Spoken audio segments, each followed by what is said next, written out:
Call the meeting to order. Today is the May 20th meeting of the school committee. I'd like to announce that the meeting is being recorded and ask if anybody else is recording. Seeing none, we'll stand for the Pledge of Allegiance, please. I pledge allegiance to the flag of the United States of America and to the republic for which it stands, one nation, under God, indivisible, with liberty and justice for all. With the election having occurred yesterday, it is a requirement that the school committee reorganize. So, as current chair, I would take nominations from the floor for a chairperson.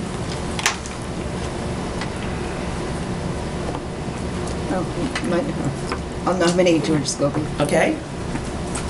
Is there a second? Okay. So we have a nomination and a second. Is there any discussion? All those in favor? Aye. Aye. Those opposed? I oppose. So vote of one, the chairperson has been decided. Now I'll turn it over to you to do vice chairperson. All right. I would entertain a motion for vice chair. I'd like to nominate Wayne Page. Do I have a second? You do? Any comments, questions? All in favor? Aye. Opposed? You two are even anyhow. I said it first. So we did. Position? They don't do it. They don't do anything, but we just need to have a secretary. Secretary. Who really doesn't have a job. I would entertain a motion for the secretary who doesn't really have too many duties other than to be the secretary. I'll make that motion. Do I have a second for the secretary who doesn't really have any duties? Yeah. Who are you nominating? Who are we nominating? Yeah. I'll nominate Dot. All right, let's start over. Okay. Could I have a nomination for secretary? I'll nominate Dorothy Sutton. Do I have a second? Yes. Second. Any discussion? Yes. Why are we even having a secretary if there's no such thing as having a secretary doing their job? No, through the chair, there is a requirement to have a secretary. In the past, we have had them. It's just that, unlike the chair and vice chair, they have no specific responsibilities because you have a Right. recording secretary here. But you need to have a member of the school committee who's on the books as the secretary. Thank you. You're welcome. Okay. Is that it? Is that for questions? All in favor? All right. Aye. Great. All right. Add that to your list. We now move on to No more? special recognitions. Thank you. Wanted to recognize, there are a number of good things that I like to recognize on an ongoing basis that are happening good in the schools. And this one comes in an email communication from Matt Holloway, who is an education specialist for the Center for Educator Effectiveness Department at DESE. Both Beth Chamberlain, current principal of Bryn Mawr School, and Allie Morrissey, current fourth grade teacher at Packagug, but soon to be reading specialist at Swanson Road in the fall, have both been nominated, and have been selected, I should say, to participate in the Educator Evaluation Guidebook for Inclusive Practices project. So, as I share with you on other occasions, I think anytime that we have representatives of Auburn on any statewide or organizations outside of our borders, I think it speaks very well, and certainly I know that Beth and Allie will do a good job, so I wanted to make you aware of that, and as progress is made on that, we can certainly provide you updates. Any comments? Okay.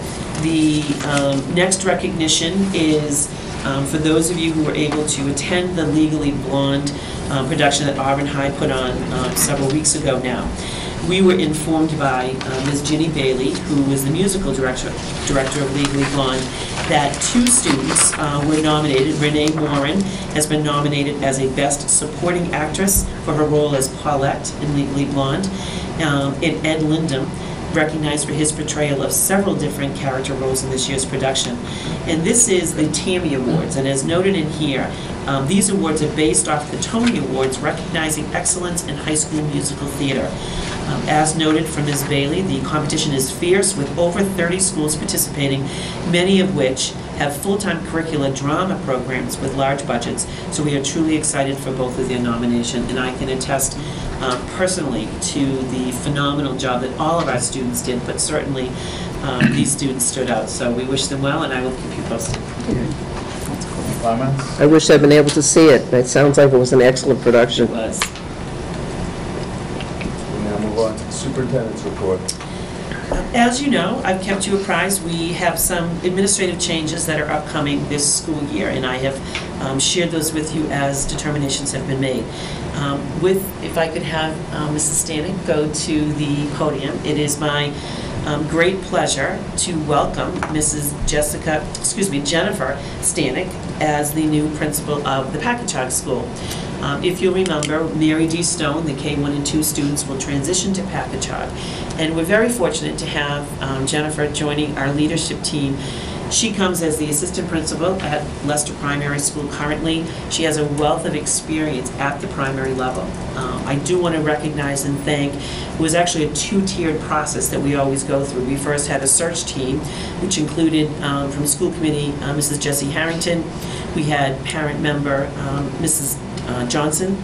We had teachers, Mrs. Cherie, Mrs. Dunn, and Mrs. Hakins. School secretary, Mrs. Munier, was a part of it, and administrators, Dr. Lozay, Mrs. Reedy, and Mrs. Chamberlain, and myself. And this group went through a very rigorous process looking through applications that we had. We were fortunate to have well over 60 applications that came through, and selected candidates, and then sent finalists to the leadership team.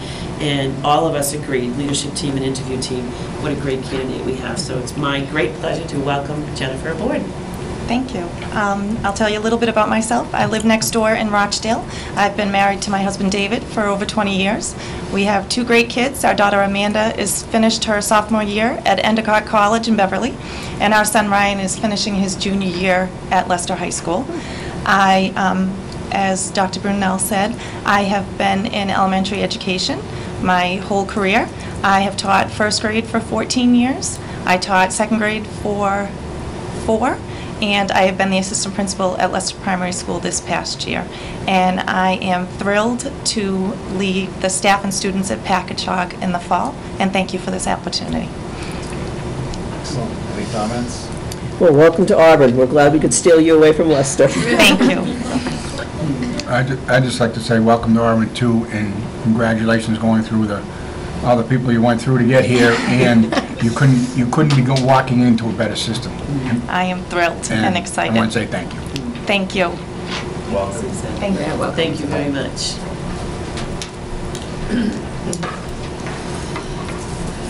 With your approval to reorder the agenda, I'd like to invite Mrs. Doreen Goodrich to the table. If you'll recall, as one of the requirements when a contract, particularly the teacher's contract, is negotiated, that we invite a member of the Board of Selectmen to the table. This has happened in the past. In my tenure, this is actually now the 3rd time that we have approved a teacher's contract.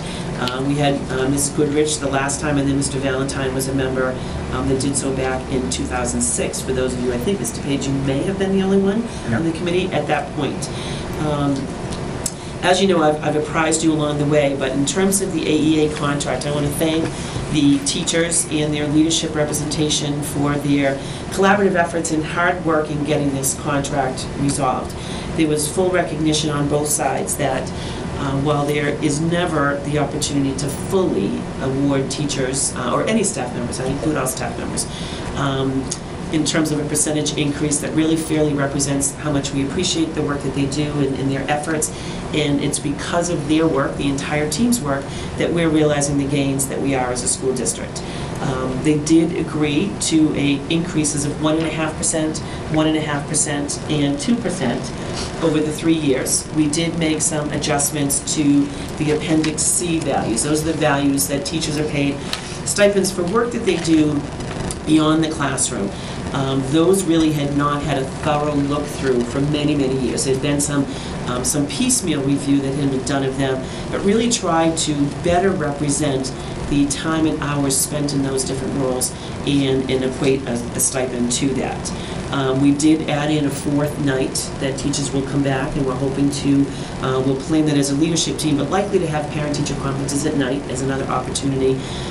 We're fortunate to have teachers and staff who come voluntarily on their own to many evening, weekend programs. I see them all regularly, but that is put in here. And one thing that we did remove, we had added in some small compensation for teachers who didn't use their personal days. When we looked at the data, that really did not make a lot of sense financially for us, and they agreed to have that removed.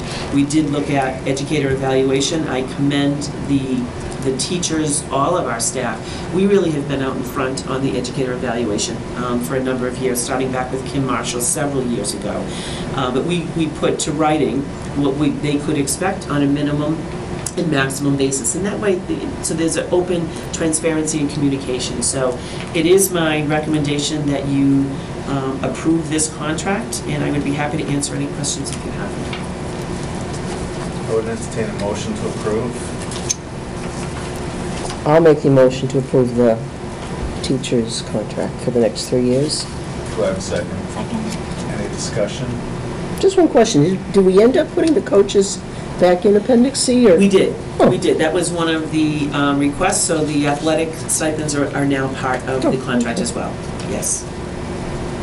I'd just like to thank the people that worked on the contract to get this to us.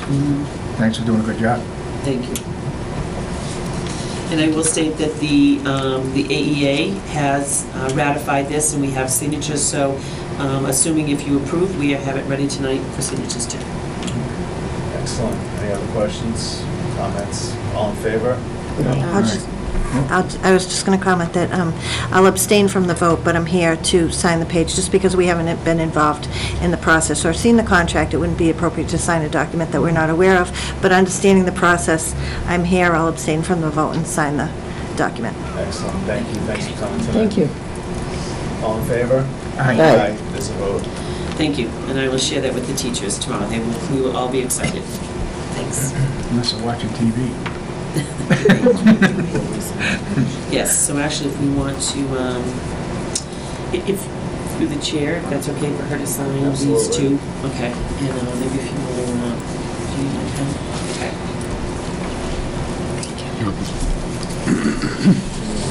Okay. Just the front page. As noted in the superintendent's memo, and I applaud the school committee and the teachers who embraced this, as well as the leadership team who really were out in front on this. We have had a one-to-one iPad initiative in place. It started as a pilot due to Mr. Gagnon's initiative last school year. This year in grades 8 and 9, and we will expand that to grades 6 through 12 next year. So here with us this evening to give an update overview of where we've been and where we are going with this include Dr. Lozay, Mr. Bouvier, Mr. Hanfield, and Mr. Gagnon. So with your permission, I will turn it over to them to give us this presentation. Good evening. As Dr. Brunel just said, after running a pilot program last school year, the decision was made to provide iPads to all 8th and 9th grade students during the 2014-2015 school year. With the support of Dr. Brunel and the school committee, we were able to secure the iPads, cases, and necessary apps to provide each student with an iPad for the entire school year. From August through June, this iPad was their personal device, which they used for a variety of instructional activities such as organization, communication, note-taking, completing assignments and assessment activities, both in school and home. The iPads were provided to the students at no cost, except for a $40 insurance fee to cover accidental breakage or theft. Starting in August, we distributed over 420 iPads and over 28,000 app licenses to our students. I believe it is one of the largest, if not the largest, technology programs that we've ever done in the history of Auburn Public Schools. Pretty soon to be beat, but short-lived. And today, we've only seen 27 of these iPads come back broken that have required us to return them to Apple, so they've been well cared for. They've all been returned to Apple and been replaced. As you can imagine, a project of this size is not without its challenges. initially, the process of creating Apple IDs, which are necessary for the distribution of apps, was problematic. It was the one process we required parents to complete prior to coming to get the iPad. It's mandated by Apple that it's done that way. So we had maybe a quarter of the people that had issues with that process, and we had to help along. So we got off to a slower start than anticipated, but we got through it. We're working diligently with Apple this year to streamline that process. Apple has responded to those types of problems very well, and they are putting in place new processes to make sure that that doesn't happen again. Second issue that arose was related to our offset content filtering. This device that provides safe and secure internet content filtering for students when they're using their iPads off school grounds. That means no matter where they are, in school or out of school, they should be content filtered so that they cannot see inappropriate material. Unfortunately, at some point during the year, that content filter started to go awry, and it took some significant troubleshooting for us to find the problems and some reconfigurations, working diligently with the company. We were able to solve that problem as well, and since January, we haven't had any issues with that. Overall, I am very pleased with the results of the first year of our iPad program. While it's true we encountered obstacles along the way, our students and teachers have embraced the iPads, and in many cases we have seen them become essential to our educational process. Tonight you will hear how the iPads have impacted instruction for students and staff. Implementing this type of program is a monumental task that requires cooperation from all stakeholders. I'm proud to call our first year a success and look forward to what comes next. I'd like to invite Dr. Lozay up to speak a little bit about the professional development we've done to prepare for this. Thank you. So I'd like you all to know that our iPad professional development has really been a two-pronged approach. The first prong of that is the outside expertise that we have invited into our district. Auburn has really elected to use Ed Tech Teacher. I think you've heard me speak about them in the past, because they are really a leader in their field. They're working across the country with school districts because they know a lot about the technology and actually how to use it as a tool to really enhance teaching and learning, not just as an add-on. It's really to be integrated into the curriculum. And as far back as 2011, our teachers had heard about Ed Tech Teacher, and they were asking us to go to conferences in the summer or summer institutes.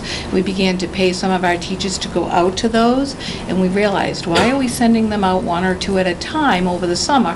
Why not have Ed Tech Teacher come into our district and begin working with us? So that first started on one of those March menus that I had spoken to you about in the past, where we had options for our teachers. So they came in, again, they got great reviews, so we started to use them more large scale, having them go into individual buildings. We had them work with individual grade levels, like grade 8 and grade 9. We offered some additional shorter term workshops that others could voluntarily go to. And just most recently, they've gone to the high school and worked specifically with the math department so that they could really look at what apps and usefulness iPads could provide within that small content, well, it's not a small content area, but certainly a very specific content area of mathematics. We feel at this point that all of our grade 8 and grade 9 teachers are well trained through Ed Tech Teacher, that they've had advanced level training. We're also able to provide through grant funding a partnership between Eric Bouvier and Ed Tech Teacher, and that was a webinar series that was offered after school. Teachers could voluntarily take this, and the critical piece of that was really that they could access that webinar from wherever they were. They didn't have to come to a site and receive the training, so if they were at home with their kids, they could still access that. So the participation rate went up on that. In addition, the district has brought in some other vendors. We had Chris Troy, and most recently we had a teacher who had presented here on the March day. She was from our fellow partnering district, Leicester. She did a fantastic job, and so a principal of a school invited her back to really train all of his teachers in the Google Classroom. So that was great. So all of those trainings have been really beneficial. But in addition to that, our second prong is really a peer-to-peer approach. You know that we do a lot of that work where we tap our own in-house experts, and we do that on the March menu day. That seems to have expanded across the districts for all kinds of initiatives and across all content areas. So during our grade 8 pilot at the middle school last year, teachers used their grade level team meetings to really explore different apps on the iPad, to share those apps with each other within those grade level meetings, and then they actually really broadened that to what they named an Appy Hour, where they presented to colleagues across different content areas apps that they were using. So it actually seeped out. It was a grassroots effort, and it was a collaborative effort that resulted in teachers actually having 2 times, 3 times, 4 times the amount of apps that they were familiar with. And presently, as part of the Freshman Academy and the one-on-one iPad initiative there, the high school departments are doing similar things by sharing within their departments. But most recently, Mr. Hanfield, who may speak to it a little bit more later, has instituted what he calls a Tech Buddy program for his teachers. So he partners 2 teachers from different departments, but also of varying technological expertise so that they can support each other. And they share the apps that they're using, what they're using them for, and the effectiveness of those apps. And then they go back to their own departments and share with their own departments what they learned from another department. So it really just is a multiplying effect. In addition, as you know, the district always provides some summer work, so we support teachers to work together in the summer in teams to create iPad lessons, to create iPad units. Another wonderful opportunity. And I'd be remiss if I didn't mention that we actually have our own in-house expert with us tonight, Mr. Bouvier, who's going into elementary classrooms and working hard with those teachers and those students to also support iPad integration at the elementary level. So eventually, I know we'll be there. So as you all know, Auburn is in a great place. But as we continue to expand these programs, I want you to know that we're committed as a district to providing whatever professional development needs that our staff have. And I thank you very much. And Mr. Gagnon will now highlight some features of the middle school program. Good evening, everyone. Good evening. The middle school, we took on the pilot. Everything was based upon data, so we continued with that theme, and we put out 3 surveys in the midway point of this year. And we put out a student survey, a faculty survey, and a parent survey. The surveys looked a little bit different, but overwhelmingly there was support. We had 85% or better on all questions but one. And you'll see when this young lady speaks, the one that we all came into agreement with, that people still prefer a paperback novel to reading off of an iPad, although there are some advantages and disadvantages to both. What I basically did with this little clip here is that I went through the questions and I had this young woman answer the questions. I picked someone who I thought would be pretty neutral in terms of answers, because what I present to you is what the face of Auburn Middle School is in terms of student body. So we had a few individuals that we had interviewing, some on that would have taken a viewpoint. Here we go. We're doing all right here. All right. No, now we're in Netflix. Oh, we're in Netflix now. All right, Joe. Gonna watch a movie. I got it. Here, Yeah, Joe. we're good. So much for the blockage. Are we paying for this? Still not in, Eric. You get me in, and while Eric's getting us in. So many of the students, we took the survey, it was back in pre-January. We were having some issues that Eric had talked about.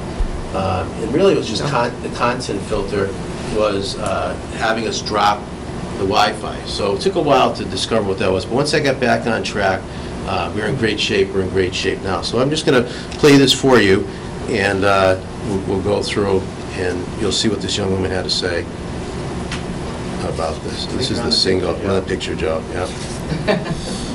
She said we did a few of them, so let's go for it. All right. Good afternoon.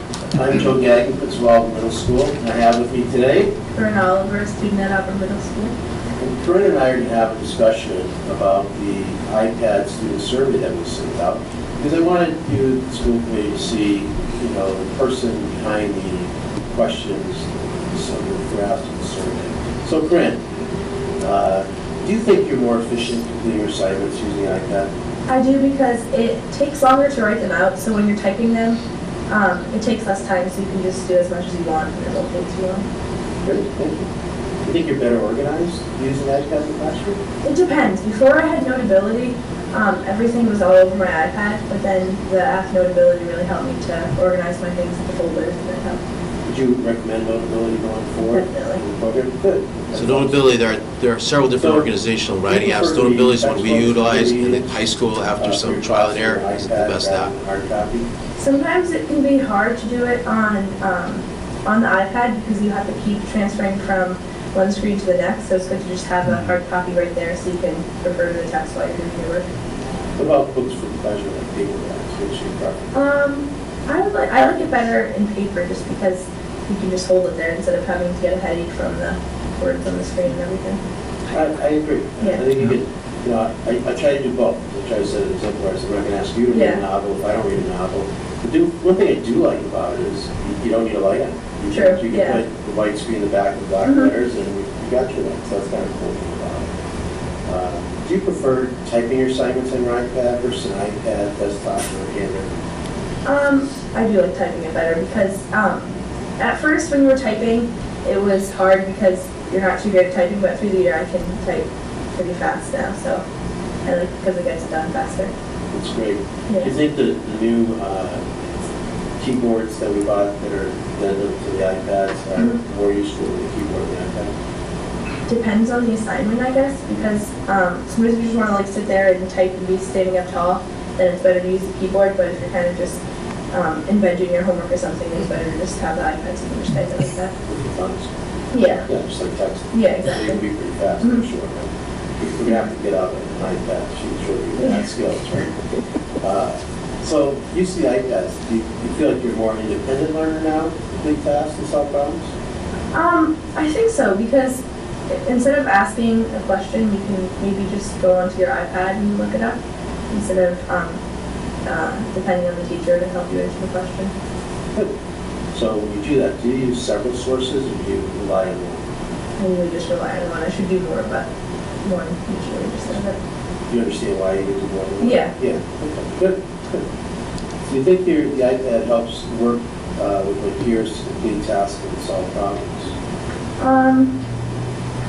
I don't know. When you're on the iPad, it's kind of just your own thing, so you might just do the work yourself, but on paper, you kind of put the paper out between you guys and work together, so I guess it doesn't help you to work together, but you can talk more, like, you can send each other stuff, so. I can see that as a student in the classroom. But I think as you go up through the grade levels, shared documents. Yeah. Like right now, I probably have 4 or 5 shared documents that I'm sharing with different people. I have my piece of the puzzle, they'll have their piece of the puzzle. And to me, then I don't have to be in the same room. Yeah. You know, that's just, but I understand what you're saying. That when you're right there, it's one person to have right next to me. But I'm working with somebody who's not even in this building, shared docs that we've got. So I prefer using an iPad for schoolwork over notebooks, paper, and traditional textbooks. I think that's true. Do you agree with that? Or? Yeah, I think so. A lot of people hate the iPads. Yeah. Or they don't hate them, but like my brother, Peter, he does all his work on his notebooks. When I show him my notes, he's like, I wouldn't be able to do that. I can't. Writing it helps me to learn it, but it's not for me. That's my brother. I don't know. Yeah. And I'm actually bringing down a student who has a similar opinion to yours for the opposing point of view. Yeah. So I knew that about you. So do you think iPad makes you more confident in use technology in general? I think so, because there was a lot, like, I never knew how to use the AirDrop before I got the iPad, and there are a couple things that I learned because of the iPad.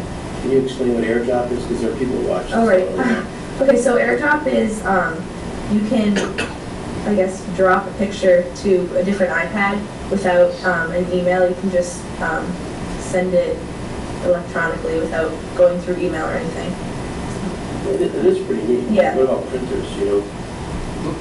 That's okay.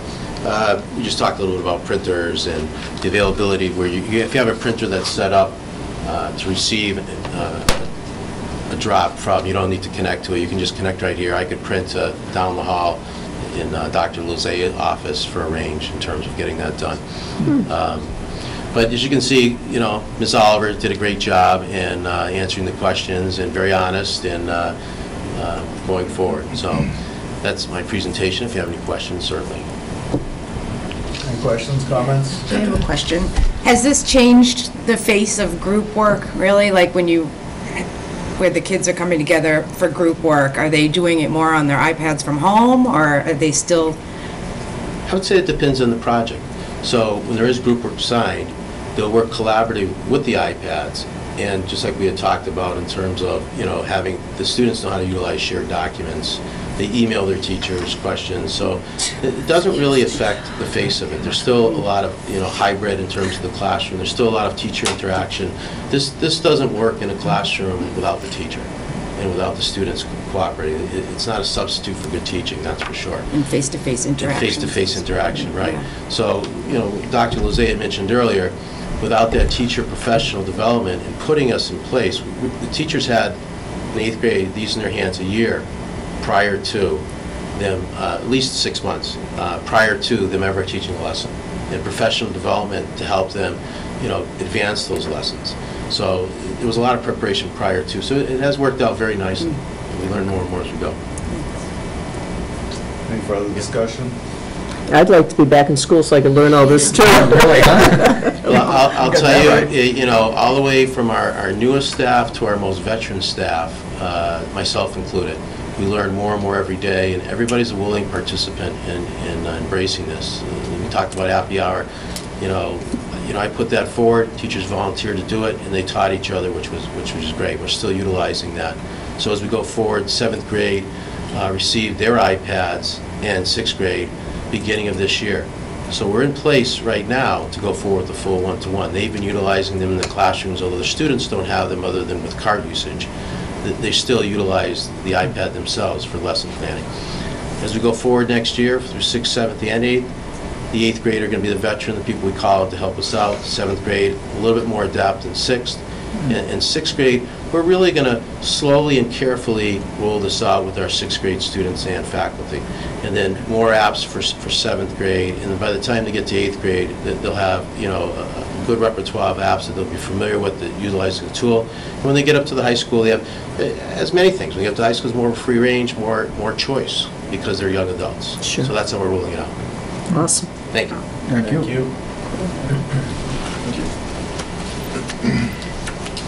Good evening.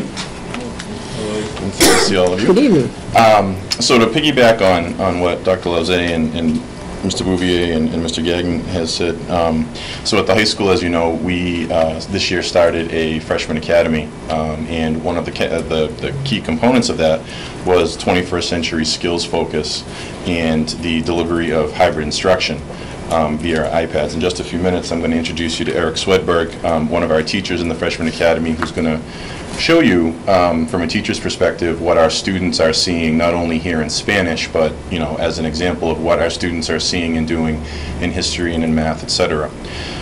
Similar to what Mr. Gagnon had said, as we're the vision for this, and I believe I had expressed this to you when I came to talk to you about 21st Century Skills Academy, was that we were going to go 9 through 12 and become a hybrid high school. And I'm happy to report that we're right on target to do that next year.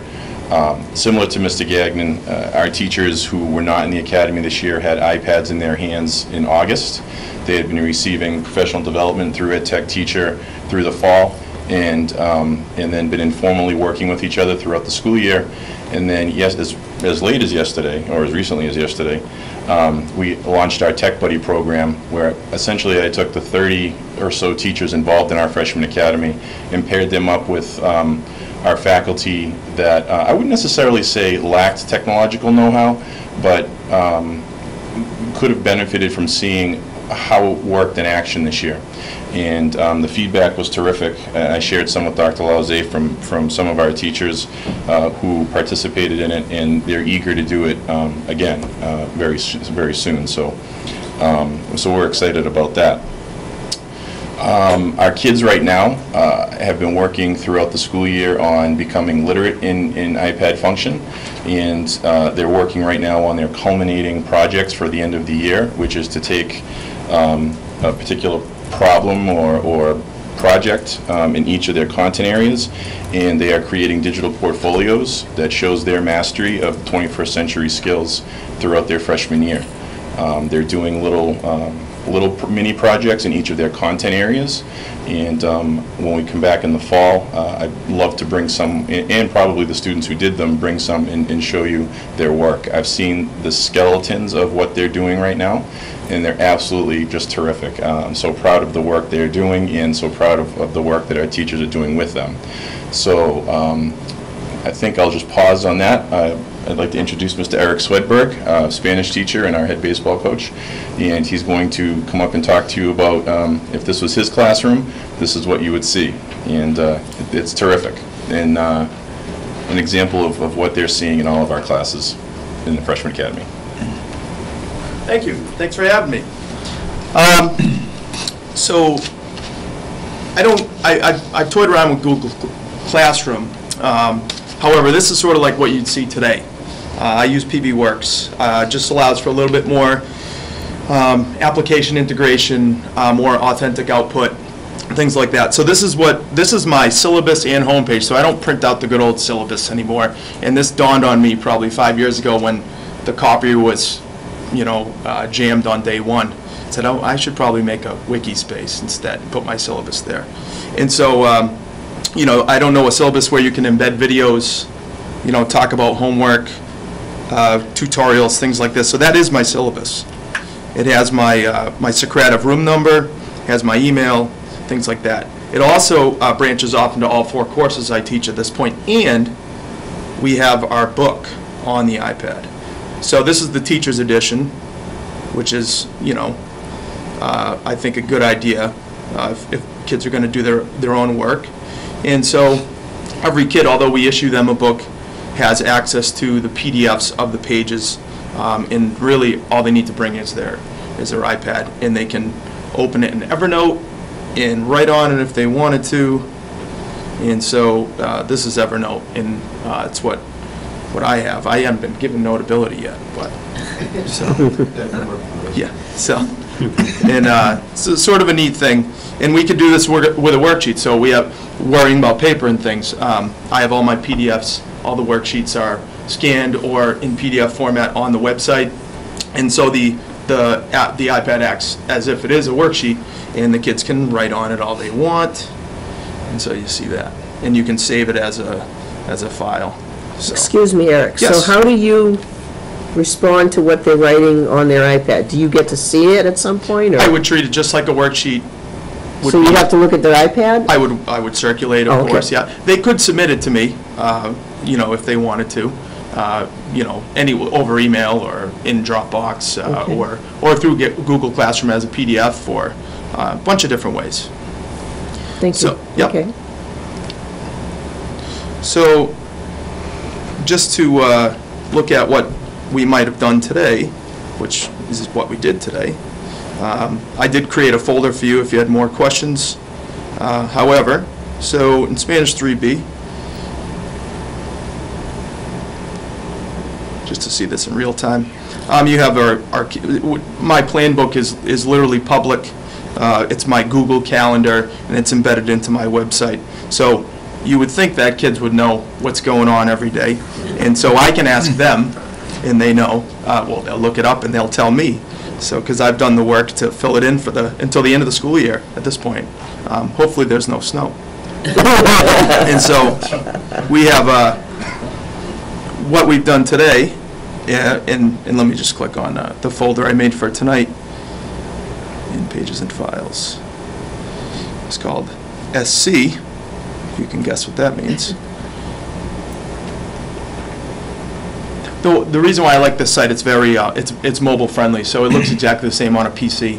You would click instead of touching twice, and so it's very it's good for the kids. So we can go to the foreign language lab, or we can do it here. So I chose a video that I didn't even do myself. I do have a YouTube channel with just notes. So as far as saving paper goes, here's the worksheet. A very boring grammar worksheet on the paradigm of the 2 words that mean for in Spanish, por and para. And so they could open this up, and instead of it being in a workbook, they can open it up in Evernote, and they can write on it, or they can type on it, and they can save it, anything that they may do. In this page, we also have the book page number, like I said, that I've embedded, and And we also have, sorry, just a little behind. We also have a video, which is sort of neat, and I think that it came to me way before the word flipped came, is that, boy, we have mixed levels, and we have, we have kids taking MCAS and all kinds of tests and things, and I'm missing all my sophomores today. So how do I deal with that, So what we started to do when I worked with Mr. Bergman in the TV studio is we started just taping really basic just notes right on the board. And I made a YouTube channel, and so the notes, maybe they're 7 minutes long, but, they're available at any point whenever they want them. And an example of that would be right here.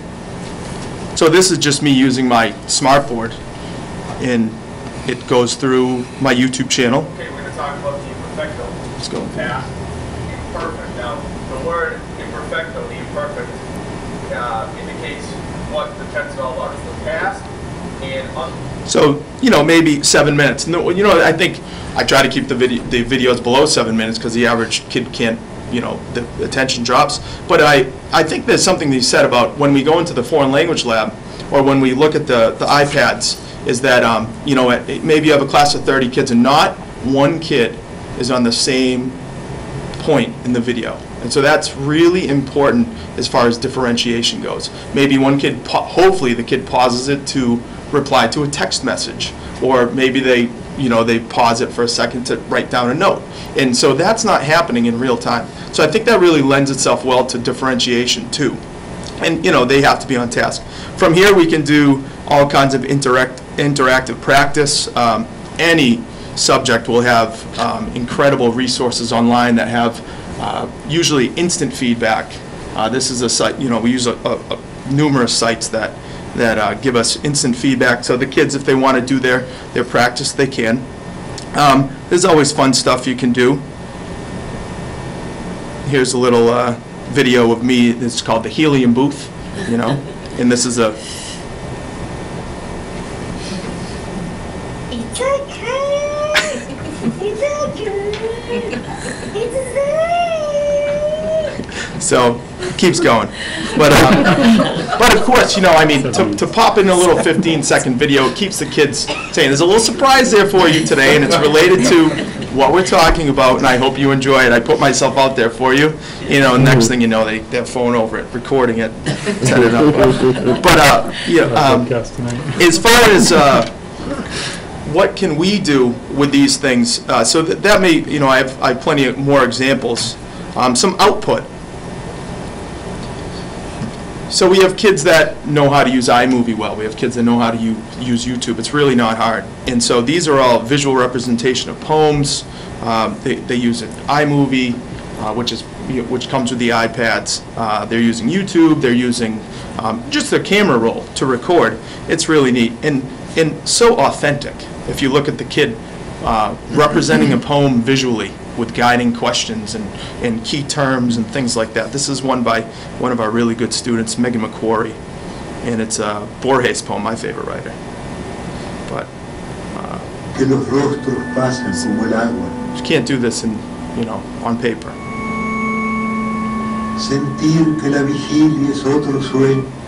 So, and then down below we have a little thing on Erasma. In my room, as Casey's seen, I have a digital wall.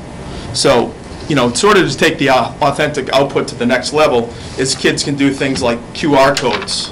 I don't know if you've seen these on the side of like an Entenmann's truck or something like that, But they have what's called a quick read code, and that can link to a YouTube video, any type of output that they may do. And so they may do a YouTube video, but of course we offer extra points if they're going to do something really cool like this. And this is a guy, I believe this is Pat Lynch. He's got the Spanish music and everything going on.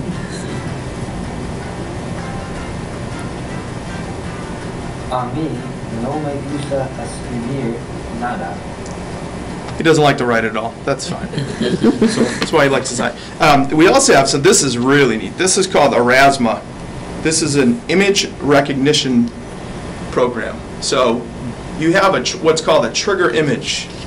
And again, so we not only, it's that little extra nudge, extra points too, to give kids, to use technology for authentic output, and it really motivates them to do something unique. So we have, this is Colleen Cutting, and she created an Aura. I have a classroom account.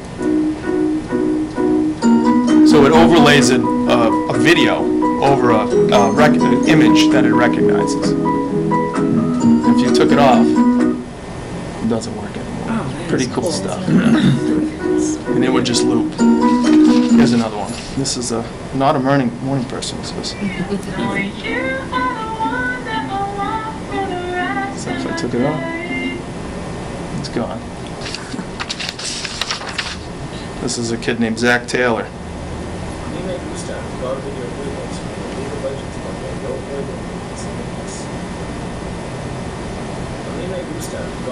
So you see that, you know, it's an oral sample, it's authentic output, it's high-level usage of technology. Some of the other apps, just before I finish, we use Socrative all the time, so incredible way to do exit tickets, formal assessments, informal assessments.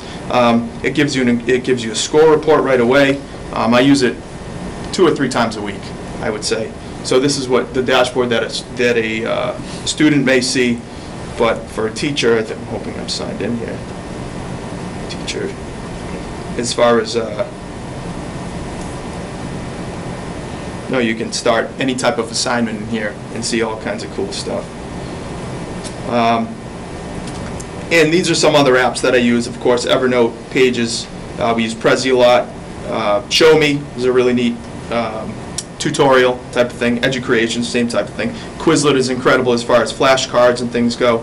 We use the camera a lot, and like I said, I keep an iPad cart in my room because I have mixed grades.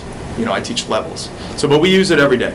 We use it every day, and the kids have really they lean on it. They lean on it. So, Eric, all these apps and websites and things that you've used, are they free, or have you had to pay for them, or how does that work, the access to them?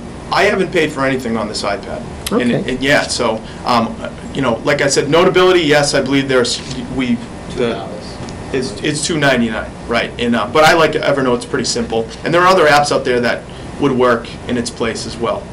But the middle, it's a very good app, Notability. So, but anything on my iPad is free, yeah, right now. Okay. Great. Thank you. We're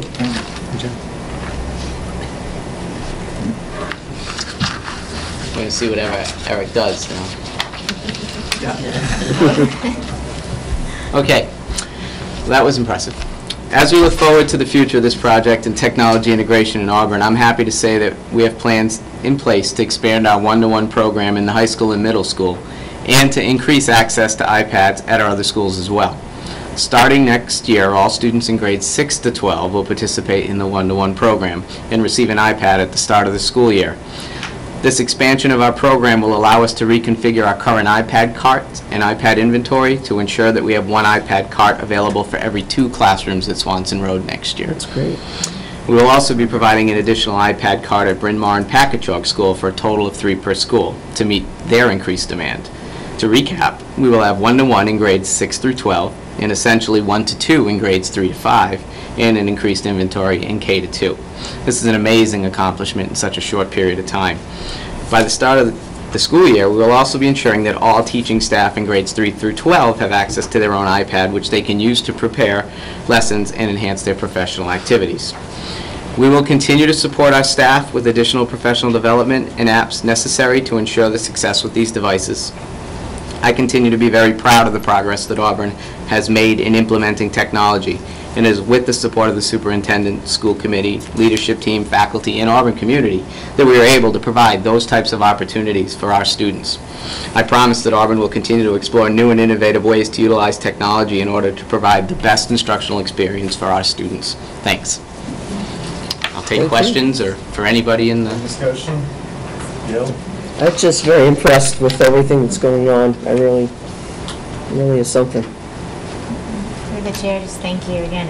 I'm thrilled that I'll be able to have that experience. It's fantastic. I'd like to say thank you, and I'm telling you, From the time that I first got on the school committee, the technology has risen and risen and risen to very quickly. And I want to thank you for getting that technology out to our kids and the leadership team. Thanks. Our students are very lucky to live in Auburn and go to our schools. Absolutely. Yeah. Thank you, Art. Thank you all for your Thank you. presentations. Thanks very much. It's great.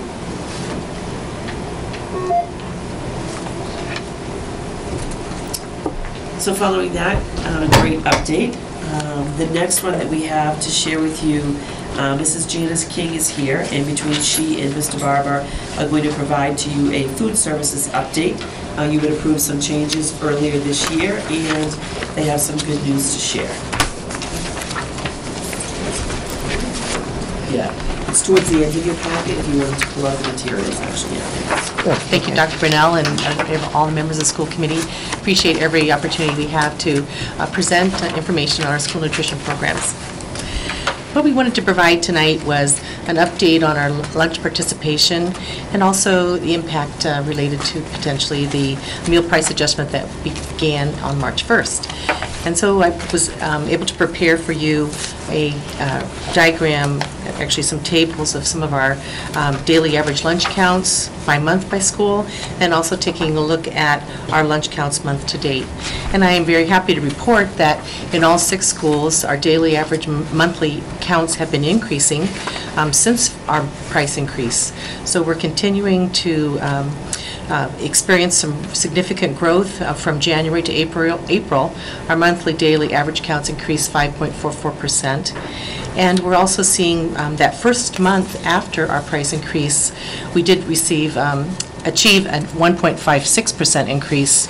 Typically, you might see a reduction after price increase with meal counts, with meal prices changing, but we have seen an increase, so we're pretty excited about that. I believe that students and families continue to choose school lunch and see it as a great value, and that they appreciate the convenience that school meals do offer. And with the variety and the nutritional value that we offer, it really remains an affordable and important option for children here in Auburn Public Schools. So just, if you have any questions about the diagram, Howie has some information to share regarding our finances. Also in your package, you'll see, to give you a brief synopsis of what we had tried to do, as far as some of the information that we've been able to compile. Approximately back in February, we did an analysis as far as where was the funding sources from, say, last year to the current year as far as how we're going to be able to retain our revolving account and the balance of what we had as far as a resource for the food service department. Back in approximately February when we did this synopsis, we came up with the fact that we were probably going to end up at the end of this fiscal year, if everything stayed consistent, to come to approximately a $40,000 loss in operations from the start of the fiscal year to the end of the fiscal year. With a handful of implementations that we had done, which started with staffing modifications as far as the number of hours worked based on really the true needs that were being implemented within each of the schools, to modifying some of the food programs that we were acquiring our food from. One of the systems that we had used previously, which was directly through our French River Collaborative, we've actually made a modification to, I believe it's the Tech Collaborative. In doing that change by itself, it allowed us or enabled us to reduce the purchase prices for a lot of the products that we were selling utilizing within the food service department to start with. Good. So just those 2 pieces alone allowed us to really start doing some reassessments as far as how we were going to implement these during the months of March, April, and then obviously through May. As you'll see on your reports that are there, through an approximately 160-day period synopsis, which would put us live through approximately the 5th of May, we've currently gone from a $40,000 loss up to approximately a $6,000 amount of income that we were able to receive over a deficit number. So just in 2.5 months worth of time, we were able to turn around almost close to approximately $48,000 worth of money per se into that revolving account. Foreseeing how that's going to also further impact us for the remaining, say, 6 weeks worth of school, or until the end of school, with utilizing what our inventories are, the continued modification of the staffing that we've already made that change to, we're looking at still being able to even have more growth over the next 6 weeks for an approximately $30,000. So in the past, and not to give you more information that you might have already been aware of, usually you would have close to about a 3-month form of revenues that you would also usually carry in your revolving account to allow for you for your costs and your expenses on a day-to-day basis. We obviously had diminished that quite a bit, where we were pretty much going to be looking at potentially not even a month's worth of funds to use going forward. Because I'm making these changes already, when all is said and done, we're going to be swinging it from a $40,000 reduction of monies to close to $70,000 worth of an increase in revenues that we will be able to use for the opening of the school next fiscal year. Sure. Does this have to do with taking hours away from people that are working there now and cutting their insurance too? There was no cut at all with any of the insurance. All the staff members that we had when we reduced the hours, that was one item that we took into consideration. The reduction of hours kept it so everyone would still be qualified and eligible for insurance if they previously were. The reduction of hours came into identifying what our meals per labor hour calculations were. And what that enhances, it looks at the true number of meals that we would have per hour per each of our for each of the schools. Back in February, we were at, and again using an average, we're at approximately a 9.0 meals per labor hour for each of the schools. Because of the changes we made solely based on the hours that we had for our staff, making approximately anywhere from a half an hour to an hour reduction for the staff across the board, we were able to increase them. I think the average was approximately a 12 to a 13 meals per labor hour now for all of the schools. And so what that does, it allows for us to really utilize the staff that we have on each of the school locations. And when you consider that you're using a sale of an average, again, per staff member of 13 meals per labor hour, there's points in time when they're physically just there doing, say inventory, stocking, preparation, and so forth. All these hours are what comes into play to generate this meals per labor hour calculation. And so we have made major improvements to that as well. In the end, hopefully come the middle of next year, we're hoping that that average of maybe 12 meals per labor hour, we're hoping that maybe even be able to get that up closer to 15. But that also goes into attracting more of the students to be able to participate in the meals that we serve. And one of the big things that actually has also helped this is that we actually went to the sandwich bar that we utilized at the high school, and that's for 3 days of the week, from a Tuesday to Wednesday period. That by itself, at one point when we first started, was approximately, I think, 80 on average for the first week. It's now close to over 100. So you can see with these different things that we've been able to implement, or Ms. King has actually implemented, allowed for us to really pull more of the students to get them more involved with the meals that we were selling, which obviously also benefits what our quantities are that we need to purchase, the reduction in values for what we have to pay, and then obviously allows for us to have better cash flow and management of the food service department. Thank you. You're welcome. One of the earlier meetings, you were concerned because there weren't enough free and reduced price students taking the lunches. Have you been able to increase that number? We're very excited to report that the increases are across the board for our free, our reduced, and our paid students. Breakfast, we began the school year with serving around 100 students. Now we're serving over 400. Wow. So our initiative was extremely successful, and we're continuing to roll out a new program at Bryn Mawr next week. So there are a lot of new things that we're working on.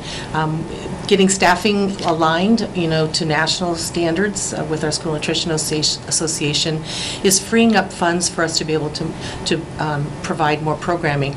And the exciting part is that revenues next year will be based on the new meal price for the entire year.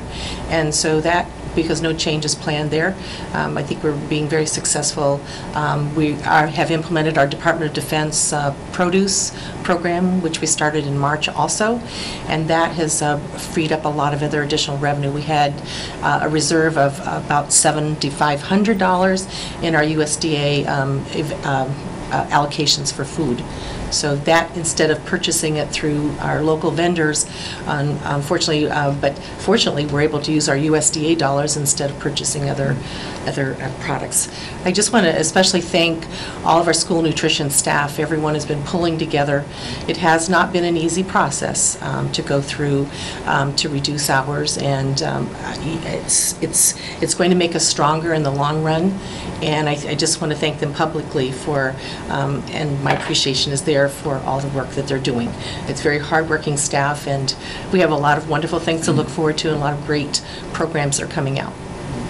Thank you. Thank you. Thank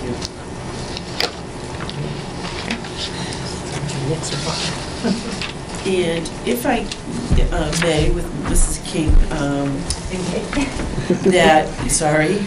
the wellness policy, I had shared with you that there was a district wellness team. This is actually part of the strategic plan review of the wellness policy. So she's been working with a team on this for a number of months, and it is our recommendation that you approve the updated wellness policy. So Mrs. King is here. She don't have any questions about it.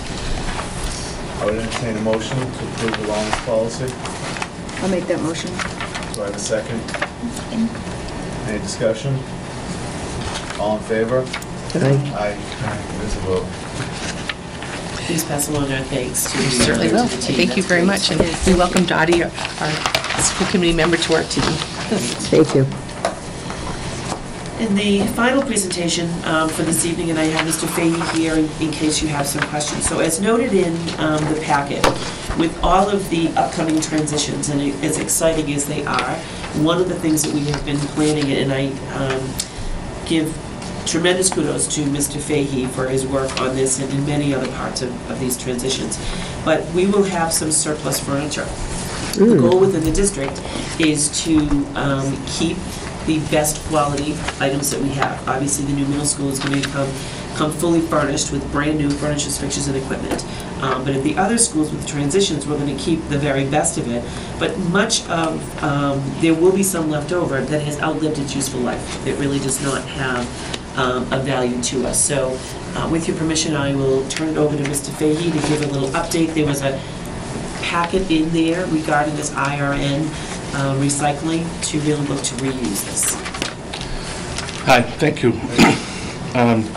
As Dr. Bennell said, it's going to be a very busy, exciting time the day school gets out. And what we're able to do through the state contracts, we put out to bid a particular recycling network company, which you'll see in your packet is IRM. What they will do, they will take the surplus equipment that we have at current 10 Swanson, pack it up in trailers, along with the help of our sheriff's department and our moving company, relocate that surplus equipment to a needy country. And you'll see in the package all the good things that they do go. So it's nice to share this, that it goes to 53 charities, it goes to organizations working in 48 foreign countries and 25 states of our own. So it's nice to see the stuff being recycled, repurposed, instead of just putting it in dumpsters. So the key is moving it out literally the day school gets out. So what we'll be doing is taking that stuff, relocating that onto the trailers, taking it away, right? Originally we talked about maybe putting it in an off-site, perhaps maybe Julie Bancroft or Marie D. Stone, store the stuff there. But the amount of money it would cost us to relocate that stuff to those places and have it stored there would cost almost as much as it would be astronomical cost. We did look into it, and then you got to think too, if we did bring this stuff to those two locations, I know there is a reuse committee, whatever happens with those buildings, it will be on our dime to find a home for that stuff to get rid of it. So we'll be paying for it twice. So the beauty of this stuff goes, the school gets out on Friday, they're planning on coming in there on Saturday to start this process. Wow. Now keep in mind too, at the other two schools, we won't be going into there and taking their surplus stuff from there. I want to focus on just the middle school at this particular time, get that stuff out, relocate all the moves, and transfer it 10 Swanson into our elementary school. So as it stands right now, we've already had 3 40-yard dumpster metal containers at the site. And what we do is we pick up the metal that we have in our building, our trash, recyclable stuff. That in turn applies to the cost of the move. So. Any questions, discussion? Yeah, through the chair. Does the company pay to remove everything? So we just open the doors, they come in Saturday and they're taking over and... No, what we've done is we've already met with them along with the moving company. We did this exact same process I didn't recreate this wheel at the high school. Thank God we just built the high school, because we learned an awful lot from it. What we did with all the high school desks we had outside, so what we did was we contacted IRM, and they took it all away. So. All right, so, yeah, so it doesn't cost us anything. They're going to come in, they pay for removal, and then they It's all, take believe it or not, over. it's all part of the move. Okay. We would have to pay for we would have to pay to get the stuff out of there anyway. Yeah. So we would have to relocate that stuff to Judy Bancroft or to an off-site location. So we would have to pay the moving company to relocate that stuff.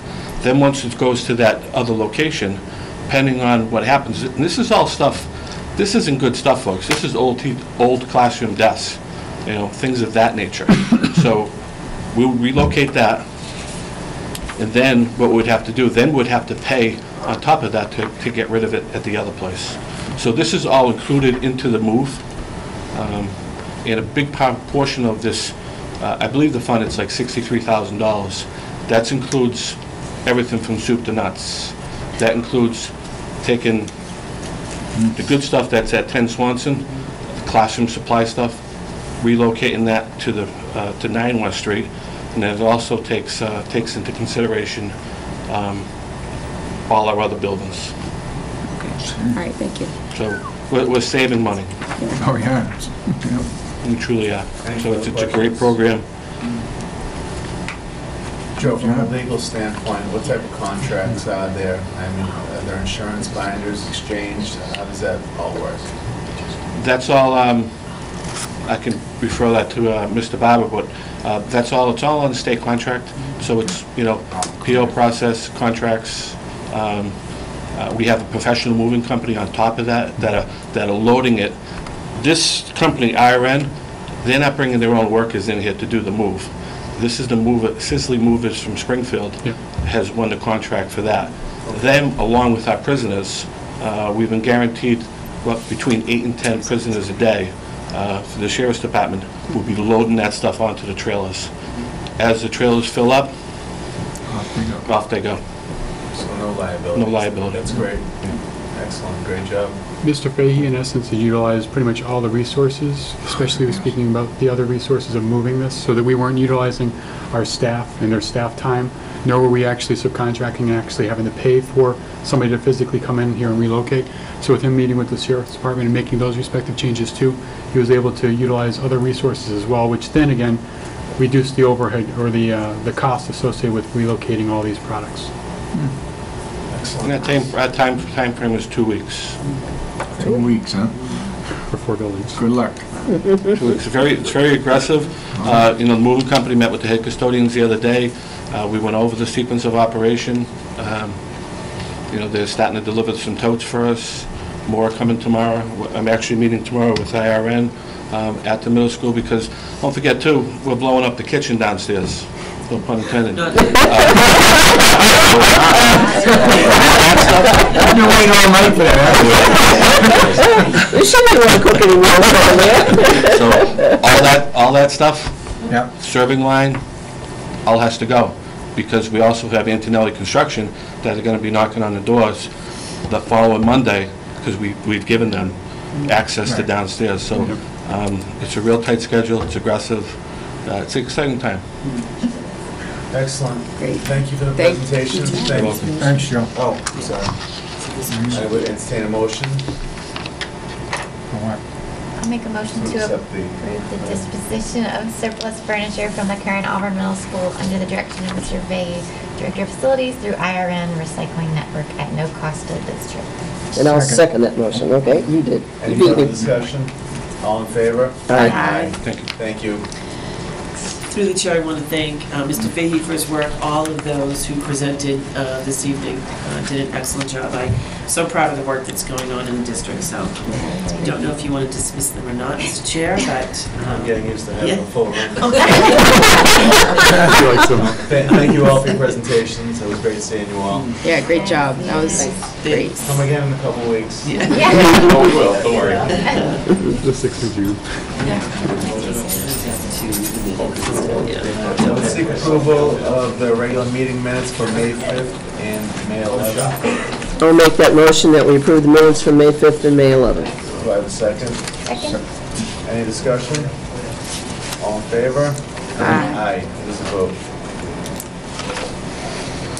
And on to the superintendent's report. Thank you, Mr. Chair. And we're a little bit out of order here, but I'm going to go right in line with what's on the updated agenda. So we bring these to you annually, the updates to the handbooks. And one of the items that may not be noted on here, although I believe it is on each of them, it will include the updated wellness policy that you've just recently approved on first reading. You will approve it on second reading at the next meeting, but we will be going forward. These really are date changes, pagination changes, obviously with some staffing changes. Those will be reflected, but it is my recommendation that you approve the changes to the handbook as noted. I would entertain a motion. I'll make that motion. Approve the I'll second it. handbook as noted. We have a second. Any discussion? All in favor? Aye. This vote. Earlier today, it's always my great pleasure to be at any event that recognizes our students, and this being, actually today was the seniors' last full day of school. Finals start tomorrow. Believe it or not, 3 weeks from this Friday is our final day of school of this school year, which just seems hard to imagine. But earlier today, the Chamber of Commerce, who has been so generous over the years, awarded scholarships to students, which I will read aloud to you. And all of them must be Auburn students. And when they read the vitaes about what these students do and the accomplishments that they have, it's really a humbling experience. So the $2,000 Stephen Lucas Memorial Scholarship was awarded to Carolyn Jeffries. $1,000 academic scholarships went to Samantha Dinsdale, Emily Focus, Jordan LaValle, Sarah Lyons, and Nicole Palmer. And also for the Major David Roder scholarship went to Joseph Kapoor. He is not a student at Auburn High, but he is an Auburn resident. And then the member scholarships, $1,000 each, went to Bridget D'Arcangelo and Troy Hansen. And all of the students were there this morning. Many of them had their families with them, but really a wonderful, wonderful event. Any comments? That's nice. What a great honor. The Southern Worcester County quarterly reports, they actually were a bit behind. So what you have in your packet is both the second and third quarter reports. Very pleased to announce that the financial stability of the collaborative has very much returned. I know that I reported earlier that there were some challenges. There too, the staff of that collaborative has worked closely with the board to try to rectify things. So it is my recommendation that what you need to do is simply accept these quarterly reports. I'm happy to answer any questions should you have any. I entertain a motion to accept these reports. I'll make that motion. I'll second it. Any discussion? All in favor? Aye. This vote. In keeping with the Southern Worcester County Collaborative Board, each year you designate a representative to serve on the board. I have served in the capacity for the past, including this year, 7 years. And that is true. I actually almost forgot about this. They did elect me the vice chairperson. Just was reminded of that as I read that. So, and I was in attendance at that meeting, I will say. So it is my recommendation that you appoint me to continue to serve in the capacity as a board member. I'll make that motion. I'll second. With the greatest pleasure. All in favor? Aye. This vote. The strategic plan, this is another document of which I think we should all take tremendous pride in. By all, I mean the Auburn community, certainly, as well as all of us sitting at the table. This shows the latest updates, and this work came as a result of our, the team that continues to meet on a regular basis, the work that was realized as of April 13th. So we've noted those in red for you so that you could readily see them. With your acceptance of those tonight, we will accept those changes and post them onto our website. So that way, we made a commitment early on that we would continue to be sure that this was a living, breathing document and posted on the website. We continue to make progress in every single goal area, so lots to be proud of there too. I'll entertain a motion. I'll make a motion to approve the updated strategic plan as of today, May 20th, 2015. Do I have a second? I'll second. Any discussion? Yeah, just through the chair, thank you, and to the staff and the whole team that worked on this. It's really pretty amazing. It So, is, thank you. I will pass that along. Thank you very much. All in favor? Aye. Included in this pack, and this is a partial listing, we will update it should there be any additions made to it. But these are the impressive and long list of colleges to which our students, the class of 2015, have been accepted. May not necessarily be the colleges to which they will actually ultimately attend, but there are, as I shared at the most recent town meeting, just a plethora of really prestigious colleges and universities to which our students are being accepted, and I think it is indicative of the work that goes on from preschool all the way to grade 12. So proud to share that with you. And we will post this on our website as well. That was a very impressive list. I read it earlier today, and I'm like, good for them. Yeah, I agree. Anyone else? All right, move on to unfinished business. Just a reminder, our school committee meeting, the next one will be on June 3rd, and that's the one that we typically hold in the presentation room at Auburn High School. And the schools will each be representing, sharing at least one community service learning presentation. We take seriously our commitment to give back to the community that's so generous to us, and you'll hear about those that evening. And we typically start that at 6:30, just especially to get the younger students home a little bit earlier.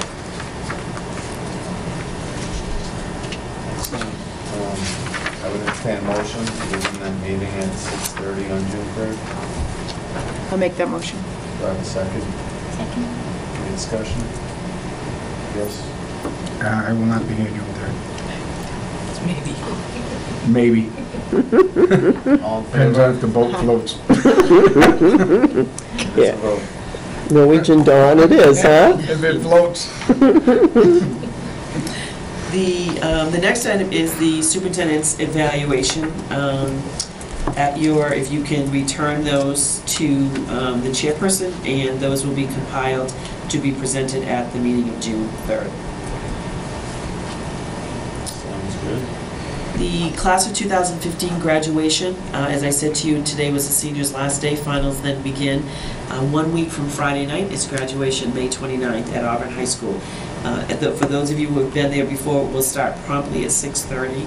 So I encourage all of you to come, and we will have special seating for you. So, and I know there are some who may not be able to make it, but it's a great event. How early do we have to get there to get a parking place? They don't open the doors. I will check with Mr. Handfield at the exact time. They don't open the doors terribly early because they don't want people getting there, at 4 o'clock to save seats and things. I will find out when, but typically in the past, for those members who have come in the past, do you remember a time that you get there, 6 o'clock or so? I think that's 6:31. 6:31, okay. I got there at 6 last year, and it was Yeah, I fine. think It was fine, so. And they Probably slip you you're right right. in past the crowd. They will. I'm just thinking the parking there sometimes, that's the problem. Yeah, no, they seem to have. Or you can have my It's parking fine. spot. Oh, all right, thank you. Cover it. School building committee update. Actually, both school building committee and master plan team will have their meeting on Tuesday evening. Just as a reminder, master plan team starts at 6. We're going to actually offer a tour to the master plan team members at 5:15. I also want to let you know, too, that we have secured Ben Murphy works for Skanska. For those of you who may not be able to make 5:15, if you have any interest, they're going to do another one at 6. So I won't be able to be a part of that because I'll be at the master plan team meeting, but we've opened that up to SBC members as well. And then finally, the reuse disposition advisory group. I know that they had another meeting on Monday evening, and with your permission, Ms. Sutton. Thank you, through the chair. So we did actually end up dissolving the committee on Monday because we came to really unanimous agreement that we would, and this was mirrored luckily very strongly by the community member support. There really was no point of contention that the Julia Bancroft School, well, first of all, what all of the neighbors really felt strongly about was trying to keep the facade, because they are both very pretty buildings from Rady Stone and Julia Bancroft. But Julia Bancroft, we suggested that be set aside for senior housing, And it wasn't, because we didn't have enough information to make a call financially about if it's going to go to the Auburn Housing Authority, or if the Auburn Housing Authority would pull in as a private company. We just needed to learn more about how to make it ADA compliant, certain number of parking spaces for residents. So, but we did unanimously vote for that, as well as to maintain the green space behind the school, which actually, from the Housing Authority, they said that that would actually make it more appealing to seniors and senior housing. So that was a plus. For Mary D. Stone, it was voted and to be used as an annex to Town Hall, and it, as well as preserving the green space.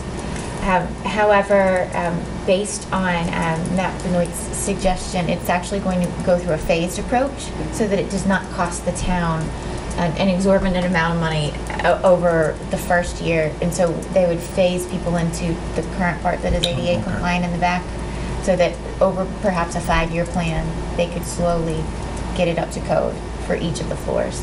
And then the last thing that was, I was personally very happy that this was approved, was that they wanted to preserve the names, because the names mean something. So whatever they're going to be used, they want, the Leah Bancroft and Mary Stone to be kept. So good.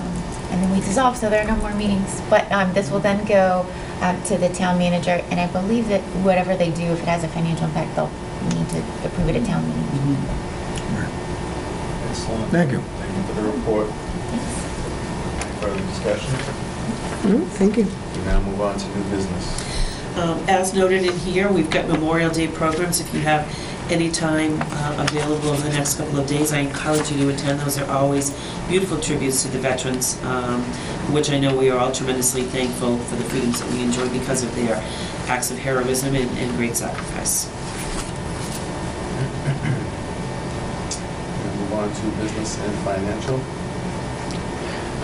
Obviously, the information regarding Mrs. King, we've already completed and gone through. I would like to request omnibus transfers.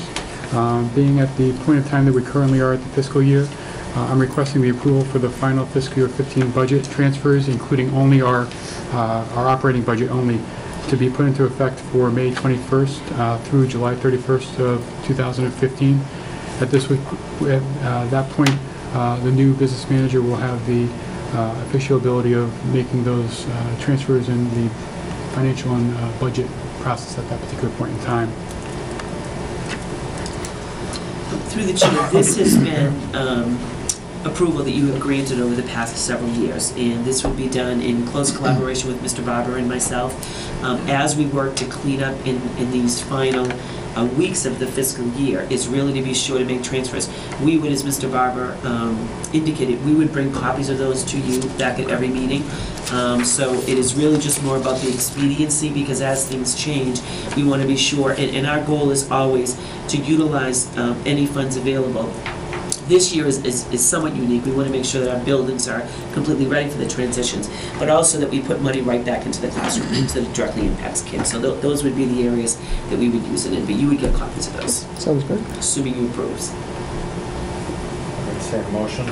I'll make the motion to approve the business manager's request for omnibus approval as of May 21, 2015. Second. Any discussion? All in favor? Aye. Aye. This vote. Thank you very much. Thank you. Thank you. And We do need a brief executive session, noted right on the superintendent's agenda. Where's Gail? I make the motion to enter executive session per Mass General Law, Chapter 30A, Section 21A2, to discuss strategy with respect to contract negotiations with union personnel and non-union personnel. do I have a second? Second. Roll call vote. Mrs. Harrington? Yes. Ms. Sutton? Yes. Mrs. Holloway? Yes. Mr. Page? Yes. Mr. Scobie? Yes. Good night, everyone. Thank you.